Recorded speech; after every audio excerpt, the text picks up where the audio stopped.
bahasa Inggeris lah kan. The best preparation for tomorrow is doing your best today.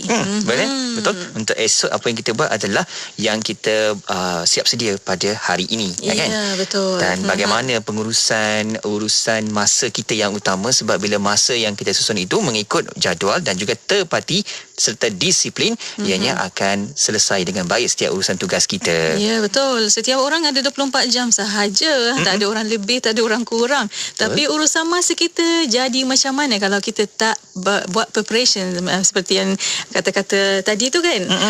Antaranya kita buat jadual dan peruntukkan masa untuk membuat list to do untuk setiap minggu atau setiap hari lagi bagus untuk peruntukkan masa apa yang kita nak buat. Yap, dan berikutnya elakkan terpedaya dengan perkara trivia, yakni maklumat, fakta atau data yang kurang penting ataupun kurang bernilai dalam hidup kita. Yang sekarang kita lihat ni iaitu gadget. Sebab apa? Boleh menjadi sebab kita sering terganggu oleh perkara-perkara yang tak penting, seperti meluangkan terlalu banyak masa melayari sosial media seperti yang kita ada hari inilah, kan. Jadi kena berhati-hati dan bahagikan masa sebaik-baiknya. Ya, dan juga fokus kepada matlamat merupakan kunci terbaik untuk mendisiplinkan diri untuk mengurus masa dengan baik. Masya Allah, janganlah kita leka dengan apa yang berlaku, dan sebaik-baik manusia adalah manusia yang sangat hargai masa. Dan untuk para pendengar, kita menghargai masa anda juga, dan jangan lupa insya-Allah sebentar sahaja lagi kita akan bersama rancangan setiap hari Rabu Fas'aluna, tanyalah kami. Ya, nantikan sama-sama. Selepas ni rehat seketika, kembali bersama Destinasi IKIM Inspirasi Inforia Islami.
النبي صلى الله عليه وسلم أي العمل أحب إلى الله؟ قال الصلاة على وقتها. قال ثم أي؟ قال ثم بر الوالدين. قال ثم أي؟ قال الجهاد في سبيل الله. رواه البخاري. Maksudnya, Rasulullah sallallahu alaihi wasallam pernah ditanya, apakah amalan yang paling dicintai oleh Allah? Baginda menjawab, salat pada waktunya.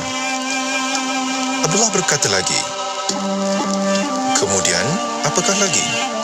Baginda menjawab, berbakti kepada kedua orang tuamu. Abdullah bertanya lagi, kemudian apakah lagi? Beliau menjawab, jihad di jalan Allah. Riwayat Al-Bukhari.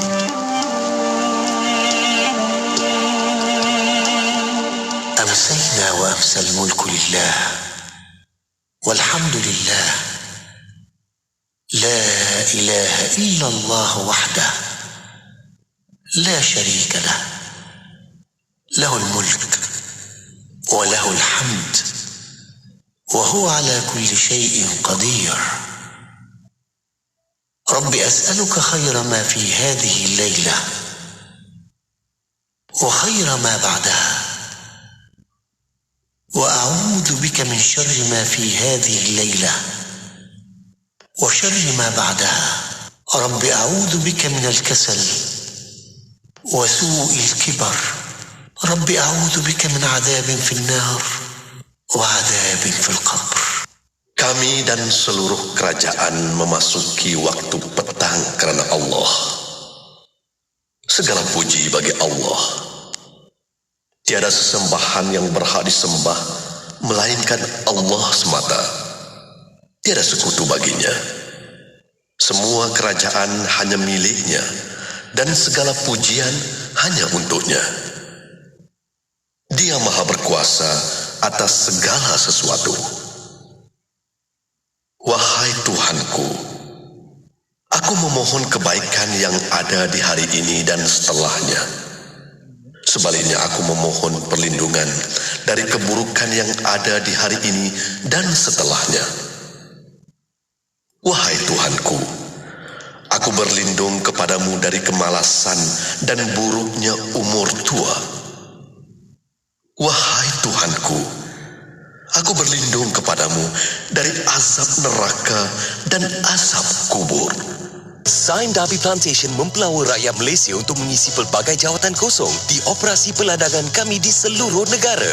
Nikmati gaji bulanan, insentif serta pelbagai faedah dan kemudahan percuma seperti tempat tinggal yang selesa, subsidi bulanan, insurans dan faedah besaran demi masa depan yang lebih terjamin. Kehidupan bersama komuniti bahagia menanti anda. Hubungi kami melalui WhatsApp 019-255-6428 atau layari simedarbyplantation.com. 15 tahun Aman Palestin mengukir perjalanan membantu saudara kita di Palestin, Syria dan Yaman bukan satu usaha yang mudah.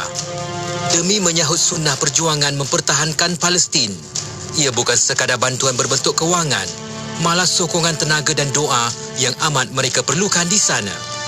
Mendidik masyarakat untuk bersedekah bukan usaha yang mudah, bahkan ia memerlukan masa yang amat lama. Allah Subhanahu Wa Taala berfirman dalam surah Ali Imran ayat 92, kamu tidak sekali-kali akan dapat mencapai hakikat kebajikan dan kebaktian yang sempurna sebelum kamu dermakan sebahagian dari apa yang kamu sayangi. Dan sesuatu apa jua yang kamu dermakan, maka sesungguhnya Allah mengetahuinya. Demikianlah usaha kita dalam menjadikan diri kita sebagai seorang yang istiqamah dalam bersedekah. Melazimi sifat sedekah di dalam diri setiap umat Islam adalah satu kewajipan yang tidak boleh untuk kita lepaskan. Sedekah tidak akan menjadikan kita papa ke dana, tidak juga menjadikan kita orang yang rugi. 15 tahun Aman Palestin juga adalah sebagai satu penghargaan buat para penyumbang yang sehingga ke hari ini istiqamah membantu warga Palestin. Teruskanlah bersama Aman Palestin agar setiap usaha membebaskan Masjid Al-Aqsa dan Palestin terdapat kita bersamanya. Ayuh bersama-sama kita zahirkan solidariti kita bersama warga Palestin melalui sumbangan dan bantuan yang terbaik bersama Aman Palestin. Layari laman sesawang www.jommenyumbang.com untuk maklumat lanjut mengenai kempen-kempen Aman Palestin. Semoga setiap usaha kita membantu mereka yang memerlukan terdapat ganjaran yang besar menanti kita. Bangkit, berjuang bersama. Untuk orang-orang Sabah, jangan lupa kamu dengar ini Kim setiap hari 93.9 FM. Pastikan kamu dengar tau. Ini betul-betul bagi manfaat sama kita orang Sabah. Anda kini sedang mendengar Destinasi IKIM bersama Syafiq Saleh dan Mona Jasman. Radio IKIM 20 tahun inspirasi Emporiah Islam. Ya, Assalamualaikum warahmatullahi taala wabarakatuh pada para pendengar yang masih setia bersama kami. Yang baru buka radio pada waktu ini masih bersama Destinasi IKIM bersama saya Mona Jasman dan juga Syafiq Saleh. Ya, selamat petang kepada anda dan kita nak teruskan lagi bual bicara kita dan juga kuliah yang dah pun kita siap sedia di petang Rabu ini. Jam 5.15 petang nanti kita ada rancangan Fas'aluna yang bermaksud Tanyalah Kami. InsyaAllah Fas'aluna, tanyalah kami bersama yang berusaha Dr. Ni Uskimana Abdul Samad, Fellow Kanan Pusat Kajian Syariah, Undang-Undang dan Politik Institut Kefahaman Islam Malaysia. Doktor akan membincangkan tentang sifat-sifat terpuji iaitu khauf, insyaAllah untuk bahagian ketiga pada petang ini. Ya, betul. Di bahagian ketiga ni Mona, pastinya banyak yang kita boleh dapatkan lagi hasil perbincangan kita ini dan kita jemput anda untuk hantarkan juga pertanyaan soalan di talian WhatsApp konti. Kita akan aktifkan sekarang 0129004004 dan juga di Facebook serta YouTube IKIM. Anda boleh letakkan soalan anda di ruangan komen. Dan untuk anda yang ada email, boleh hantarkan email soalan anda melalui email fas@ikimfm.my, fas@ikimfm.my. Ya. Dan para pendengar tersetia bersama kami menantikan rancangan Fas'aluna sebentar sahaja lagi.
Harga cintamu, jiwaku korban.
takkan mengharapkan sinar cinta, nur kasihmu yang sejati, bahagia kekal abadi. Tapi engkau pun tahu punak dan duri pada duniamu. Engkau ciptakan pagar rintangan harga cintamu, jiwaku korban untuk langkahku ini. Tunjukkan jalan yang kau redai, jangan biarkan hamba terkorban dengan dunia. Selamatkan dengan rahmat-Mu, namamu biar dalam hatiku, menanti hari di pertemuan yang abadi.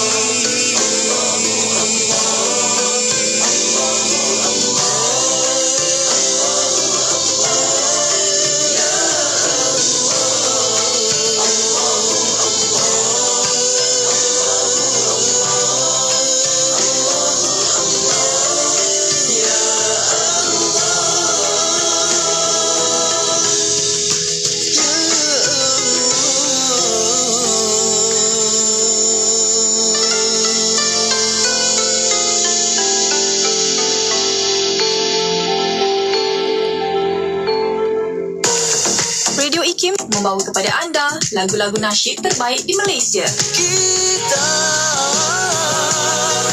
tidak mungkin mampu. La ilaha illallah, tiada Tuhan selainnya. Maulana ya Maulana ya IKIM memberi anda lagu nasyid yang mengusik jiwa. IKIM, inspirasi Inforia Islami.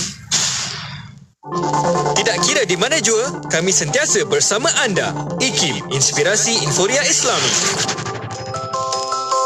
Rancangan Fas Aluna yang bermaksud Tanyalah Kami merupakan sebuah rancangan yang membicarakan tentang pelbagai isu yang menjadi persoalan di kalangan masyarakat. Rancangan yang bertujuan untuk mendidik masyarakat dan mengelakkan mereka daripada bertanyakan persoalan-persoalan yang terbuku dalam hati mereka kepada mereka yang tidak berautoriti dan seterusnya mendapat jawapan yang salah. Program Fas Aluna ini diisi oleh dua orang penyumbang secara bergilir-gilir daripada kalangan pegawai akademik IKIM, iaitu Yang Berbahagia Dr. Muhammad Farid Muhammad Syahran, pengarah Pusat Syarak yang juga ahli panel Jawatan Kuasa Akidah JAKIM dan ahli panel Fatwa Negeri Sembilan. Beliau mengupas isu-isu berkaitan akidah dan pendidikan dalam Islam. Seorang lagi penyumbang ialah Dr. Nik Roskiman Abdul Samad, fellow kanan Pusat Syarak yang memfokuskan isu-isu berkaitan dengan pendidikan rohani, ihsan atau akhlak. Rancangan ini telah bermula sejak tahun 2019 dengan setiap seorang menyumbang untuk tempoh 3 bulan. Rancangan ini diterbitkan oleh Datin Mona Jasman, bersiaran setiap hari Rabu jam 5 petang. Radio IKIM 20 tahun. Sentiasa relevan dan terkini.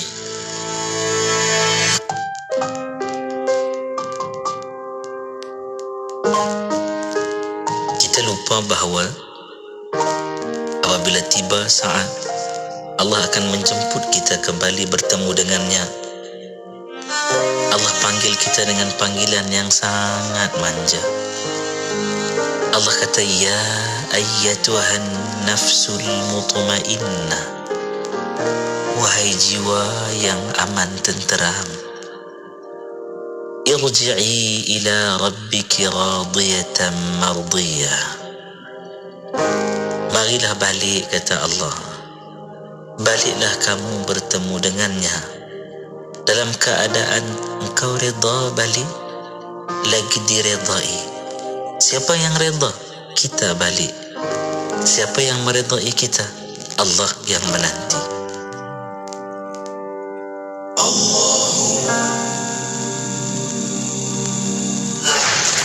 Penyampai berkaliber, Assalamualaikum junjungan Nabi Muhammad SAW. pengisian bermutu, Muhammad wa alihi inspirasi, Inforia, Islami, semuanya di IKIM. Bismillahirrahmanirrahim. Alhamdulillah Rabbil Alamin. Wassalatu wassalamu ala ashrafil anbiya wal mursalin. Sayyidina Muhammad wa ala alihi wa sahbihi ajma'in. Assalamualaikum warahmatullahi ta'ala wabarakatuh kepada para pendengar yang masih setia bersama kami. Di Radio Setu Kefahaman Islam Malaysia, Radio IKIM. Alhamdulillah masih bersama destinasi IKIM.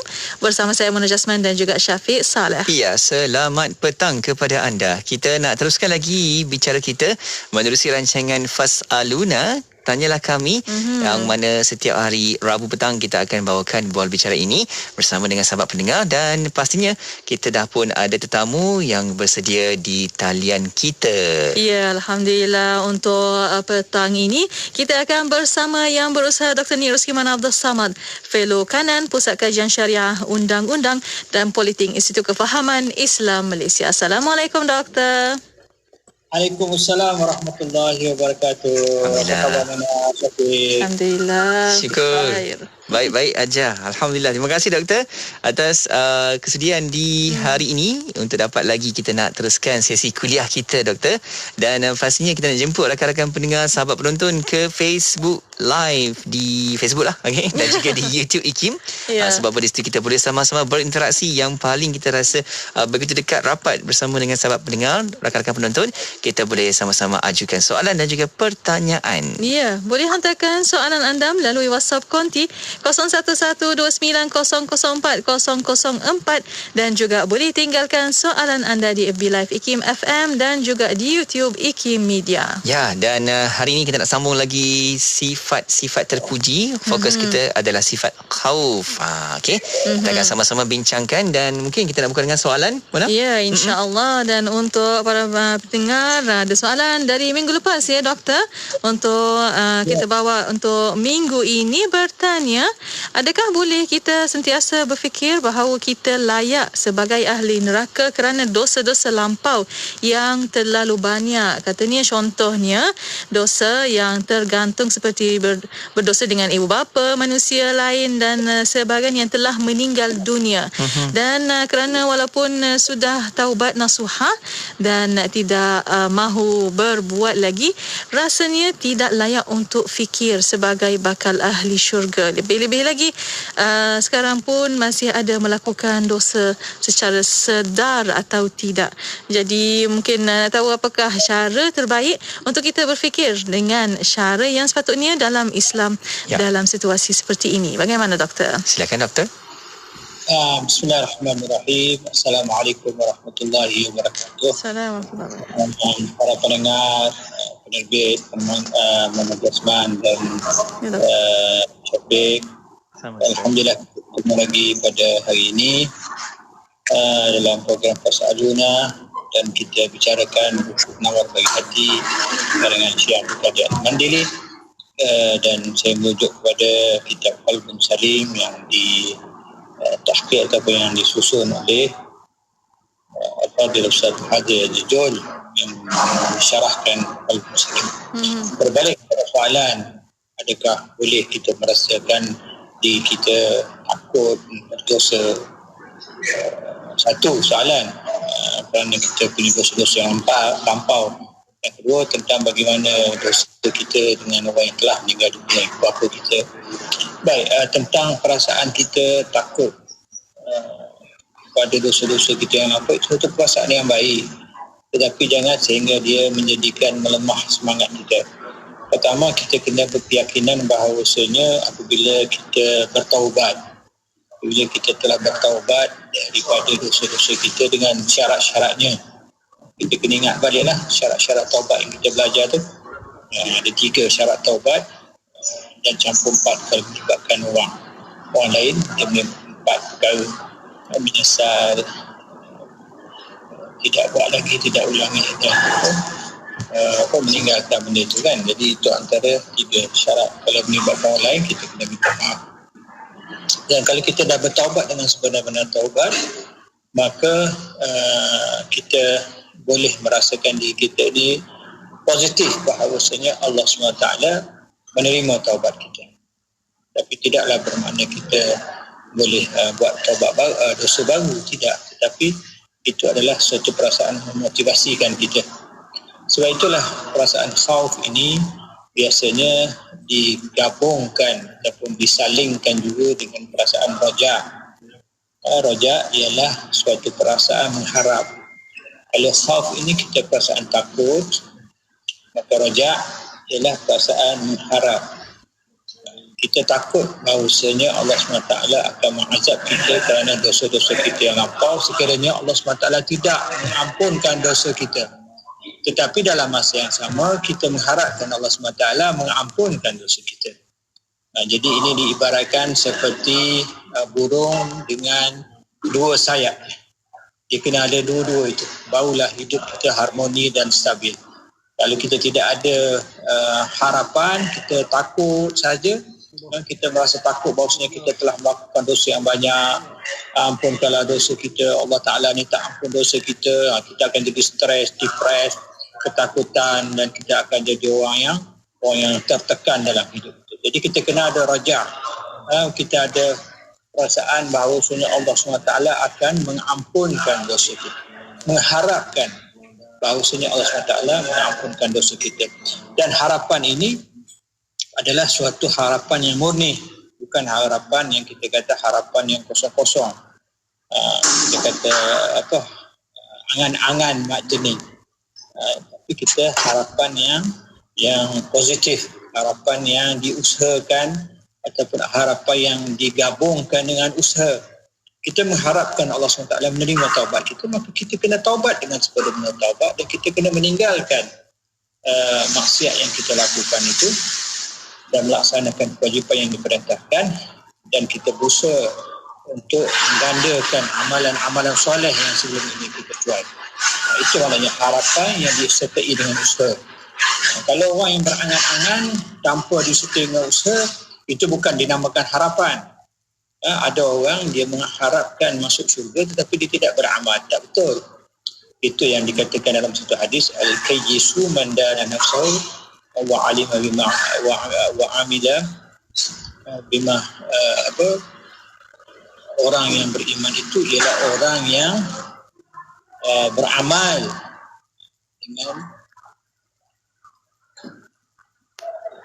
beramal benda yang mati, benda yang membawa kepada kematian.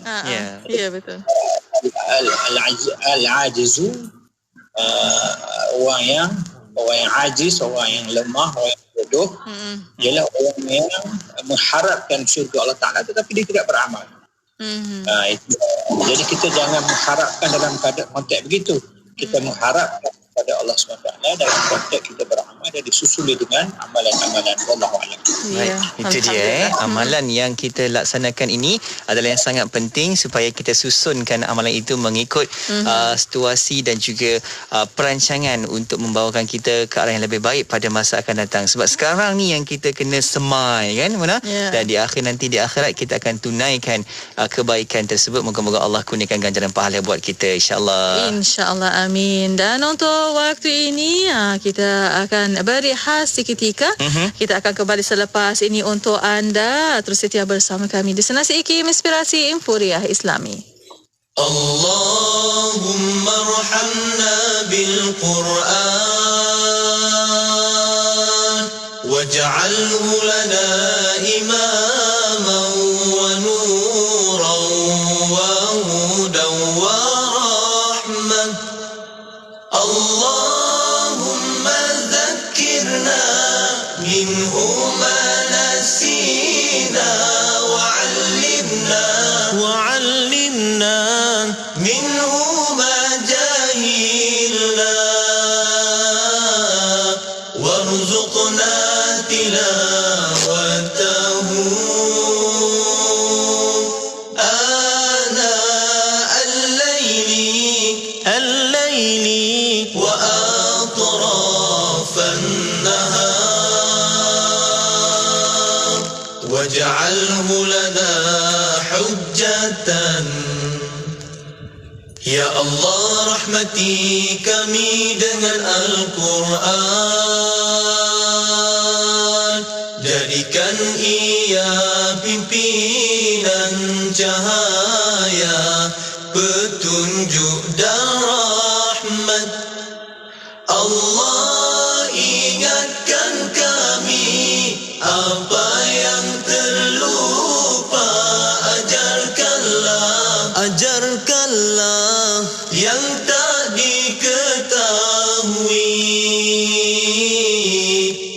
rezekikan kami membacanya sepanjang malam, siang dan malam, sepanjang siang hari. Jadikan ia hujah kami, ya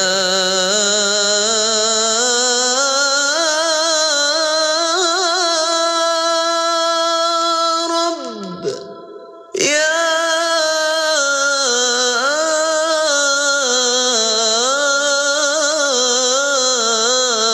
Rabbal Alamin. Radio IKIM 20 tahun membawa kepada anda lagu-lagu nasyid terbaik dan terkini di Malaysia. Tiada ganti kasih ibu ayah akan kau isteri soleha ya Allahumma salli ala al-lazim. Radio IKIM 20 tahun sentiasa relevan dan terkini. IKIM, inspirasi Inforia Islami. Bismillah, Alhamdulillah, wassalatu wassalamu ala Rasulillah. Alhamdulillah, masih bersama Destinasi IKIM pada waktu ini untuk rancangan Fas'aluna, tanyalah kami. Ya, betul. Berkaitan dengan rancangan ini, anda boleh sama-sama ajukan soalan dan juga pertanyaan menerusi beberapa platform media kita yang utamanya kita dapat aktifkan sekarang. WhatsApp Konti, taliannya 012904 dan juga di Facebook. Letakkan juga soalan anda di ruangan komen serta di YouTube IKIM. Dan juga sekarang ni kita masih lagi bersama dengan tetamu kita iaitu Ustaz Dr. Nik Roskiman Abdul Samad, merupakan fellow kanan dari Pusat Kajian Syariah, Undang-Undang dan Politik atau Pusat Syarak Institut Kefahaman Islam Malaysia IKIM. Ya, Alhamdulillah, bersama Dr. Ni pada waktu ini yang kita akan masuk ke tajuklah petang ini insya-Allah tentang sifat-sifat terpuji, sambungan untuk bahagian ketiga. Yep. Khauf. Betul. Dan sambil-sambil itu juga Muna, saya juga terlihat ada soalan yang bertanya, Dr. Nik, adakah yang dikatakan sebagai solat dalam keadaan takut? Bagaimana doktor? Apabila kita beribadah tu, kita ada rasa takut dan rasa takut tu membawa ke arah macam mana yang dikatakan bila kita laksanakan ibadah tu, doktor? Silakan doktor. Silakan doktor. Ya. Bismillahirrahmanirrahim. Soalan tu tak berapa jelas sebenarnya apa yang dimaksudkan solat dalam keadaan takut tu. Kalau solat dalam keadaan takut macam misalnya dalam peperangan ke apa itu ada cara dia lah. Solat-solat yang begitu itu dah masuk fiqh. Tapi kalau yang dimaksudkan solat perasaan takut kepada Allah, itu adalah suatu yang memang kebiasaan kita lah, yang kita dituntut, yang dianjurkan. Ini kalau solat yang takut kerana musuh akan menyerang, itu ada solat dia. Solat apa? Solat yang berbeza di situ.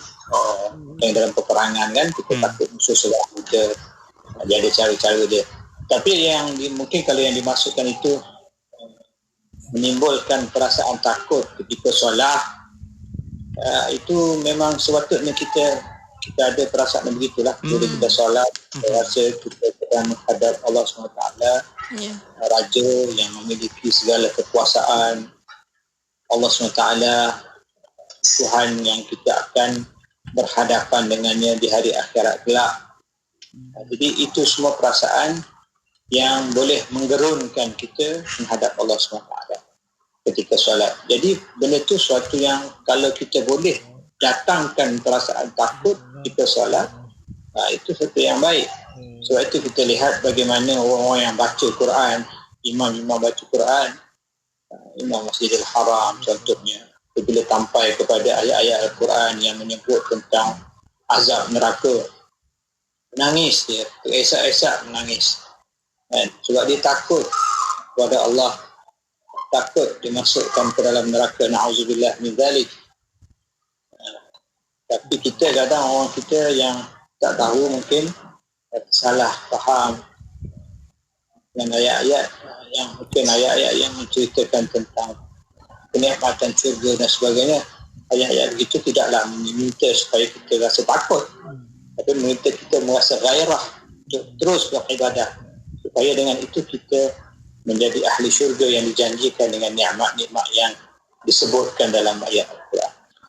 Jadi itu secara ringkas apa yang saya boleh sebutkan tentang soalan yang baru ditanyakan. Cuma soalan yang sebelum ini, yang bahagian kedua yang saya tak sempat habiskan, kita berhenti tadi terlebih awal kerana ada sedikit salah audio dan sebagainya. Iaitu bagaimanakah caranya untuk seorang anak yang mungkin merasa berdosa terhadap ibu bapa dan tidak sempat nak minta maaf, tidak sempat memohonkan ampunan dan bertaubat dengan ibu bapanya daripada dosa-dosanya, apa yang dia perlu buat? Pertama, anak-anak yang sebegini, apa yang dia boleh lakukan ialah dia hendaklah beristighfar untuk ibu bapa dia. Memperbanyakkan istighfar, memohon Allah SWT mengampunkan dosa ibu bapanya yang telah meninggal dunia. Yang kedua, dia boleh bersedekah dan menghadiahkan sedekah itu atas nama ibu bapanya. Dan yang ketiga, dia boleh juga berwakaf. Ada orang wakaf telaga, dia bagi telaga, biayai orang nak buat telaga, bagi wakaf atas nama mak ayah dia yang meninggal dunia. Dan selagi orang menggunakan telaga itu, maka selama itulah mak ayah dia mendapat pahala. Begitu juga cara untuk memohon keampunan ataupun mengharapkan dapat menebus dosa dengan ibu bapa yang telah meninggal ialah dengan cara menunaikan wasiat dia. Apa sahaja wasiat yang dia pernah sebut ketika hayat dia, maka yang belum disempurnakan, maka kita hendaklah sempurnakan. Kita telah menyempurnakan wasiat-wasiat tersebut, insya-Allah Allah SWT akan mengampunkan kita, walaupun mungkin kita tidak sempat meminta ampun dengan ibu bapa kita kerana kita telah berbakti setelah dia meninggal. Begitu juga yang boleh dilakukan bagi ibu bapa yang telah meninggal dunia, iaitu kita melakukan ibadah haji sebagai contoh. Kan orang kata badal haji kan. Ibu bapa meninggal dunia dan dia mampu, ada kewangan dan sebagainya, tapi tak sempat nak buat haji, maka kita boleh tunaikan haji bagi pihak dia, lakukan badal haji. Adalah syarat dia, orang tu kena dia sendiri dah pernah buat haji. Kalau dia tak pernah buat haji, dia tak boleh buat badal haji pada orang. Dia kena haji bagi dia. Begitu juga kalau dia ada meninggalkan puasa wajib, puasa Ramadan yang dia tak sempat nak tunaikan, maka dia kena qada puasa ibu bapa yang dia dunia. Banyak lagi lah cara-cara yang boleh dilakukan oleh seorang anak bagi menghapus dosa dia dengan ibu bapanya yang telah meninggal dunia, termasuk juga berbuat baik kepada sahabat-sahabat, kawan-kawan arwah ibu bapa dia, maknanya mengekalkan silaturahim dengan kedua ibu bapa dia, kedua ibu bapa dia punya kawan, bukan mereka dah meninggal kan, tapi mengekalkan hubungan baik. Pergi ziarah kawan ayah dia, kawan mak dia. Jadi antara perkara yang boleh kita lakukan, dan kita mengharapkan dengan kita buat benda-benda yang kebajikan seperti ini, Allah SWT akan mengampunkan dosa-dosa kita dengan ibu bapa kita. Allah boleh je ampun dosa kita dengan manusia, bukan tak boleh. Boleh, tetapi Allah SWT mahu mendidik kita supaya kita sama-sama meminta maaf dengan sesama kita, dan juga supaya kita jangan bermudah-mudah melakukan dosa sesama manusia. Jadi ini antara cara yang kita boleh lakukan. Wallahu a'lam. Masya-Allah, itu je Kalau kita lihat dari sudut percaturan, dari sudut amalan kita ni Mona, dalam agama ni memang dituntut setiap anak itu adalah menjadi peranan tanggungjawab untuk menjaga ibu ayahnya. Bukan kata saja jaga dari sudut zahirnya saja kan, tapi memberikan semula kasih sayang dan juga meraihkan ibu ayah itu. Masya-Allah, penting tu. Okey, dan juga kita baru dapat soalan doktor dari sahabat pendengar kita dari Negeri Sembilan. Ada Sarip Dol bertanya, doktor, adakah berdosa jika tak takut buat dosa, bahkan harap pula syurga? adakah berdosa kalau kita ni tak takut langsung dengan dosa tu? Okey, tapi nak harapkan syurga. Bagaimana doktor? Inilah yang saya sebutkan hadis yang sebentar tadi. Kalau orang yang tidak takut kepada dosa mengharapkan kepada syurga, ini orang yang berangan-angan. Kita kata angan-angan mak jening. Dari bahasa Melayu kita, orang yang sering berangan-angan. Dia berbeza antara angan-angan dan cita-cita. Angan-angan biasanya dia tak usaha apa-apa, dia berangan je. Dia berangan nak jadi kaya, tetapi dia tidak berusaha. Dia tak buat apa-apa. Tapi kalau cita-cita, dia angan-angan yang disertai dengan usaha. Jadi kalau orang berangan nak kaya, dia kena usaha. Macam mana dia nak kaya kalau dia tak berusaha? Betul. Kalau orang yang nak exam straight A sebagai contoh, dia kena baca buku, kena belajar malam. Tapi kalau dia mengharapkan dengan dia tidak pergi ke sekolah, dia tidak belajar, dia mengharapkan dapat skor, dapat jadi pelajar yang cemerlang, dapat straight A, benda itu sesuatu yang mustahil, sesuatu yang impossible. Ataupun satu orang yang tak berkahwin, dia mengharapkan dapat anak. Macam mana nak dapat anak tak kahwin? Kan itu anak. Kena kahwin dulu. Kahwin dulu baru dapat anak. Jadi itu antara perkara-perkara yang boleh kita lakukan. Baik, ini benda ini kalau ditanya apakah berdosa, susahlah nak jawab berdosa ke tidak benda macam tu lah. Tapi benda tu macam yang kita kata tak betul lah. Pemikiran untuk masuk syurga tanpa beramal itu tidak betul. Satu pemikiran yang tidak masuk akal. Satu benda yang tidak betul. Ini yang Nabi kata, orang yang berangan-angan untuk masuk syurga, tapi dia mengikut kehendak hawa nafsu dia ketika di dunia. Tak boleh. Al-kayyisu man dana nafsahu wa amila lima ba'dal maut. Orang cerdik ialah orang yang beramal dengan diri dia sebelum kematian dia. Untuk kematian, untuk kehidupan dia selepas mati dia. Jadi itu yang dia lakukan. Wallahu a'lam. Alhamdulillah. Terima kasih Dr. Ni atas pencerahan. Dan ada soalan satu lagi, Dr. bertanya, mungkin ramai ibu-ibu ni juga bertanya tentang hal ini, tentang anak-anak yang tak solat, berumur 21, 17 macam tu. Bagaimana nak suruh semayang, asyik main game sahaja. Saya tak reda sikap mereka. Macam mana? Tapi untuk soalan ini, kita akan beri hasil ketika untuk waktu ini. InsyaAllah Dr. Ni akan jawabkan selepas ini. Dan untuk anda terus setia bersama kami di Destinasi IKIM. Sentiasa bersama berkongsi info terkini. Pastinya di IKIM, Inspirasi Inforia Islami.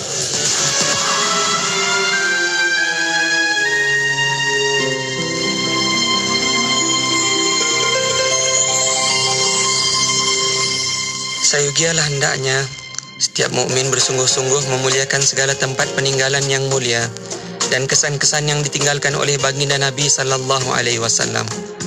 Kerana sesungguhnya mentakzim dan memuliakan kesan peninggalan baginda adalah sebahagian dari mentakzim baginda sallallahu alaihi wasallam. Al-Imam Al-Qadhi Iyad bin Musa Al-Maliki telah berkata, takzim dan memuliakan baginda Nabi sallallahu alaihi wasallam itu antaranya ialah mengagungkan segala kesan peninggalan baginda, memuliakan segala peninggalannya, tempat-tempatnya, segala bekas kenangannya, dan segala apa yang telah disentuh oleh baginda sallallahu alaihi wasallam dengan tangannya, atau apa saja yang dinisbahkan kepada baginda sallallahu alaihi wasallam. Di antara sahabat yang menelusuri kesan peninggalan junjungan baginda sallallahu alaihi wasallam dan warisannya adalah Sayyidina Abdullah bin Umar radhiyallahu anhuma. Diriwayatkan bahawa Sayyidina Abdullah bin Umar sedang dalam satu permusafiran. Di satu lokasi, beliau menghalakan untanya ke satu tempat, lalu berhenti di situ seketika. Apabila ditanya tentang berhentinya itu, beliau menjawab bahawa beliau pernah melihat baginda junjungan Nabi sallallahu alaihi wasallam berhenti dengan untanya di tempat yang sama. Kata Sayyidina Abdullah bin Umar, kerana itulah aku berhenti di sini, dan aku tidak tahu apa hikmahnya baginda berhenti di sini. Maka wahai kaum muslimin, lazimlah bagi kita mengikut perbuatan salafus saleh yang mentakzim segala peninggalan dan kesan-kesan junjungan baginda Nabi sallallahu alaihi wasallam. Dan kepada Allah Ta'ala jualah diharapkan taufik dan hidayah. Kerana kelaziman ini jualah, aku telah menghimpun dalam kitabku ini sebahagian besar dari kesan peninggalan baginda di kota Madinah Al-Munawwarah, supaya dapat diambil berkatnya oleh para pembaca. Jika engkau mahu mengetahui lebih banyak lagi kesan-kesan warisan itu dan masjid-masjid junjungan baginda di sana, maka bacalah kitab Al-Khulasah dan kitab Wafa'ul Wafa, yang kedua-duanya karya Asy-Syarif As-Samhudi rahimahullahu ta'ala. Petikan tadi telah disunting dari kitab Al-Kawkabul Mudhi fi Ziyarati Sayyidina Muhammad sallallahu alaihi wasallam An-Nabiyil Arabi, karya Fadilatul Syekh Abdul Qadir bin Muhammad Al-Madani radhiyallahu anhu.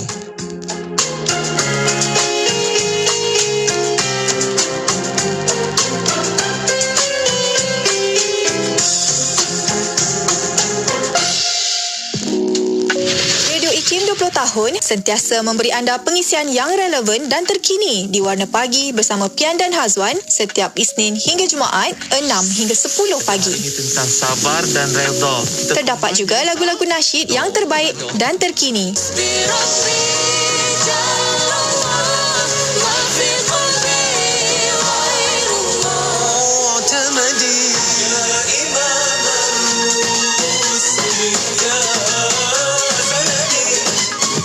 Radio IKIM 20 tahun sentiasa relevan dan terkini.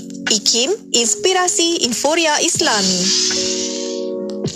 Radio IKIM 20 tahun inspirasi Inforia Islam. Alhamdulillah masih bersama destinasi IKIM pada waktu ini untuk rancangan Fas'aluna, tanyalah kami. Ya, betul. Kita masih lagi bersama dengan tetamu kita di talian saat ini yang berusaha Dr. Nick Roskiman Abdul Samad, merupakan fellow kanan dari Pusat Kajian Syariah Undang-Undang dan Politik Pusat Syarak Institut Kefahaman Islam Malaysia IKIM. Ya, Alhamdulillah. Dan soalan dari para pendengar untuk waktu ini 01129004 dan juga di FB Live IKIM FM dan YouTube IKIM Media.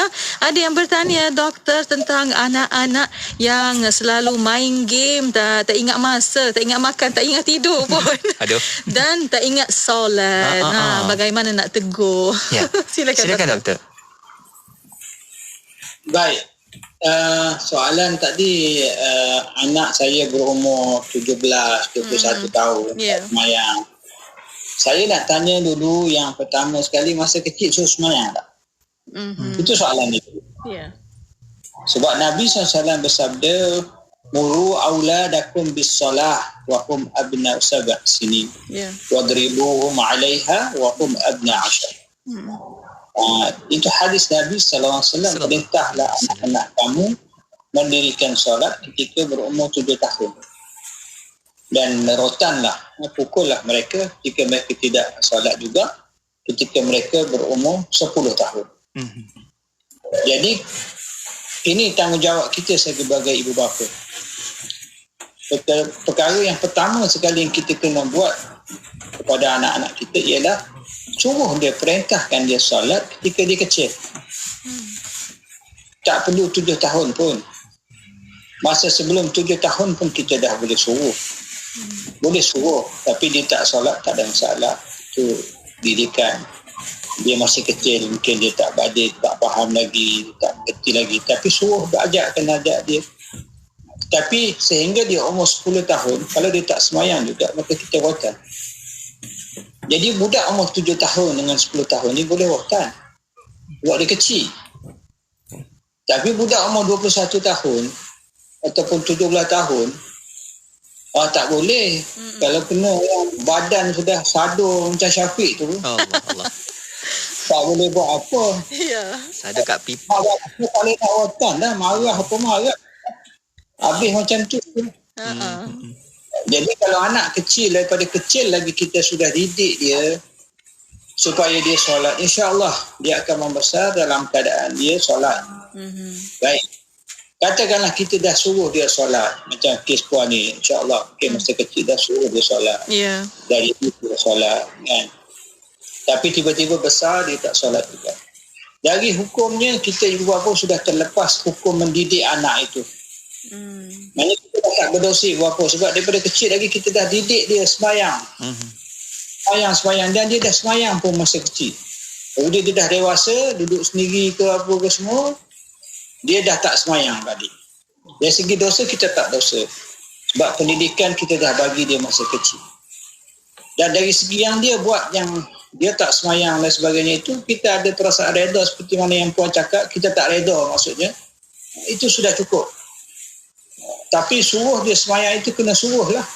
Walaupun dia dah 20 tahun pun kena masih suruh lah bila dia tak sembahyang. Tapi dia dah lepas dah. Usia dia pun dah balik. Kita pun dah tak boleh buat apa dah. Nak rotan bukan boleh. Rotan orang umur 21 tahun. Kan? Kadang-kadang yang dah kahwin umur 30 tahun tak solat anak kita. Anak. Kita nak buat apa? Dia pun ada anak dia. Kan? Kalau kita sembahyang, dia tak nak sembahyang, tak boleh buat apa. Dari segi hukumnya kita dah terlepas.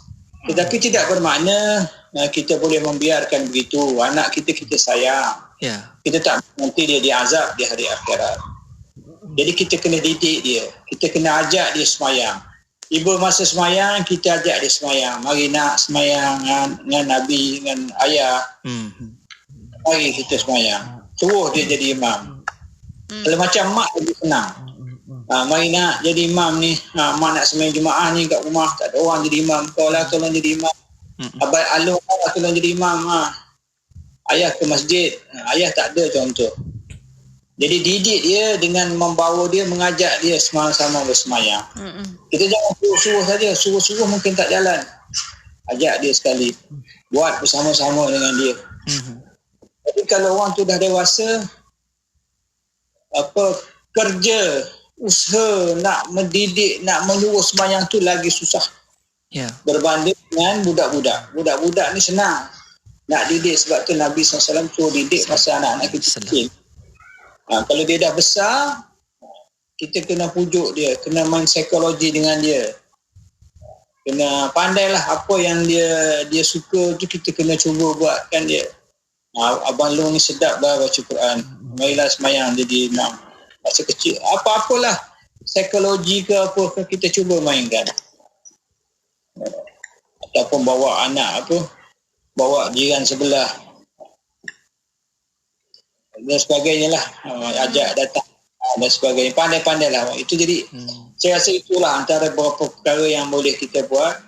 Dan kalau kita redha seperti mana yang Puan Roziah cakap tadi, itu dengan dia tak sembahyang semua sekali, anak tak sembahyang itu sudah cukup lah dari segi nak lepas daripada hukum berdosa kita itu. Tetapi kasih sayang kita kepada anak kita itu, kita kena usaha lebih tu lagi. Tak cukup dengan kita rasa kita dah tak berdosa, tak bersalah, tapi kita sayang, nanti dia masuk neraka di akhirat, nanti kita sedih. Kan? Wallahualam. Masya-Allah.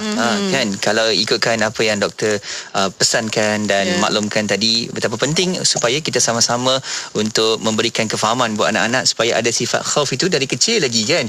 Supaya lebih takut dan juga lebih sedia untuk beribadah kepada Allah Subhanahu Wa Taala. Ya, betul. Alhamdulillah.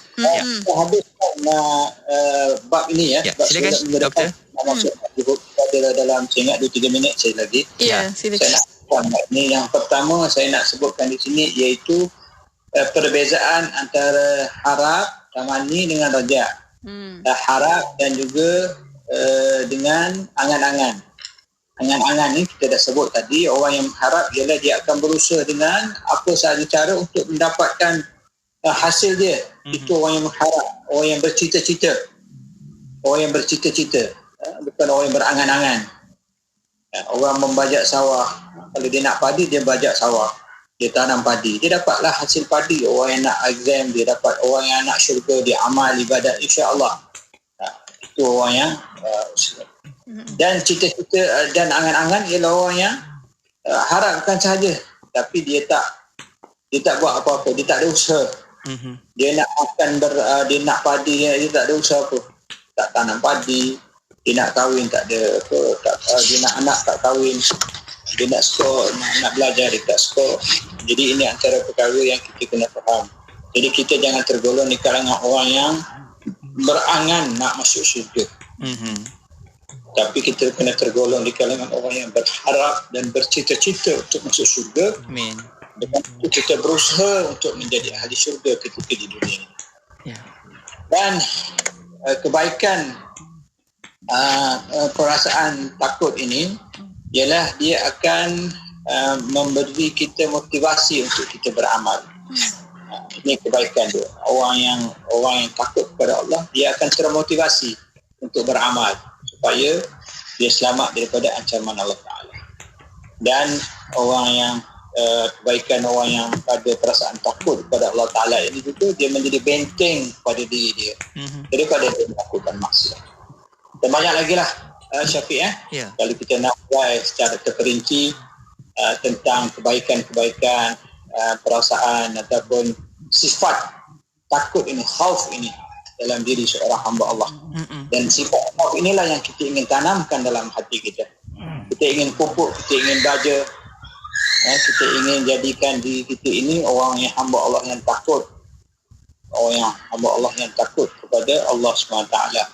Dan orang yang berilmu, orang yang mukmin saja yang takut. Orang yang jahil, orang yang munafik tidak takut kepada Allah SWT. Dia tak takut dengan dosa-dosa dia, dia tak takut dihumam ke neraka. Sebab dia tak tahu apa benda. Orang yang jahil, orang yang tak tahu apa. Tapi kita yang tahu, yang belajar, maka kita akan ada perasaan takut. Wallahualam. Allah. Supaya takut itu kekal dalam kehidupan kita, takut kepada Allah Subhanahu Wa Taala, dan takut itulah akan lahirkan buat diri kita supaya dijauhi daripada segala larangan-larangan Allah dan dekatkan kepada suruhan-suruhan Allah. InsyaAllah. Dan untuk waktu ini kita berterima kasih banyak-banyak kepada yang bersama Dr. Nik Roskiman Abdul Samad. Doktor, insyaAllah kita akan jumpa lagi. Assalamualaikum.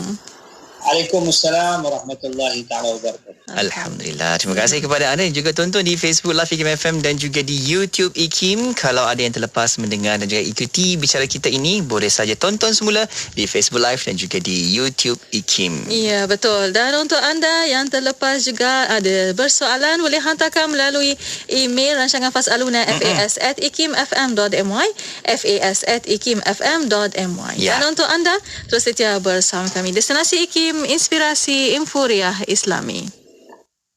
Lahad Datu 107.3 FM. Apabila mati anak Adam, terputus segala amalannya kecuali 3. Sedekah jariah, harta yang diwakafkan, ilmu dimanfaatkan dan anak soleh yang mendoakannya.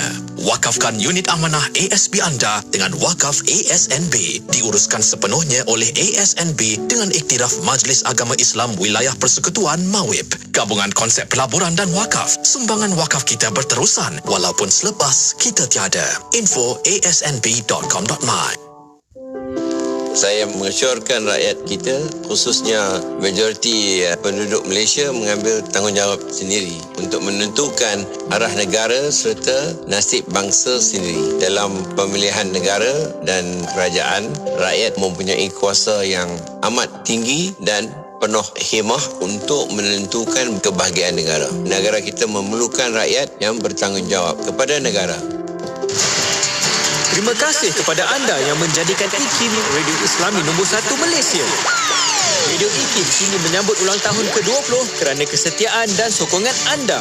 Radio IKIM 20 tahun, sentiasa relevan dan terkini.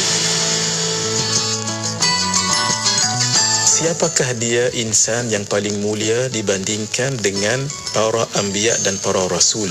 Nabi-nabi dan para rasul juga bekerja. Nabi Adam alaihissalam bertani. Nabi Ibrahim menjual pakaian. Nabi Nuh dan Nabi Zakaria adalah tukang kayu. Nabi Idris alaihissalam adalah seorang penjahit baju. Nabi Musa alaihissalam adalah pengembala. Dan riwayat menyebutkan tidak ada nabi dan rasul melainkan mereka itu mengembala kambing sebagai suatu perusahaan. Kerana itulah Nabi Daud alaihissalam sendiri difirmankan oleh Allah Subhanahu wa taala, wa 'allamnahu san'ata labusin lakum lituhsinakum min ba'sikum fahal antum syakirun. Dan telah kami ajarkan kepada Nabi Daud untuk membuat baju besi untuk kamu sebagai memelihara kamu dalam peperanganmu, maka hendaklah kamu bersyukur kepada Allah Subhanahu wa taala. Dan Nabi Muhammad sallallahu alaihi wasallam sebagai rasul yang paling unggul dalam memberi contoh kepada yang lain juga adalah seorang pengembala kambing di awalnya dan seorang peniaga yang sangat berjaya.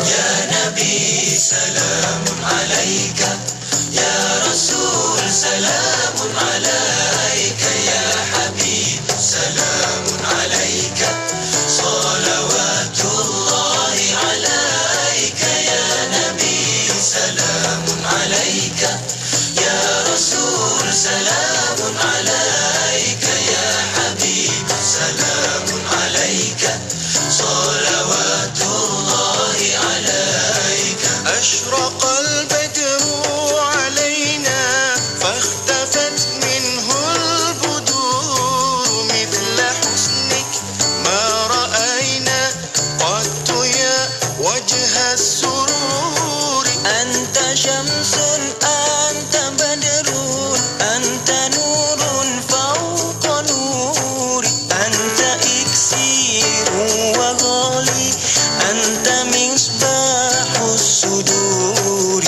Ya Nabi salamun alaika, Ya Rasul salamun alaika, Ya Habib salamun alaika, salawatullahi alaika. Ya Habibi Ya Muhammad Ya Abusal Khafiqain, Ya Muayyad Ya Mumajjad Ya Imam al-Qiblatayn, Barra'a wajhaka ya Sad Ya Karim al-Walidayn, Hawluka as-Sahir barwad Irduna yawman nushur.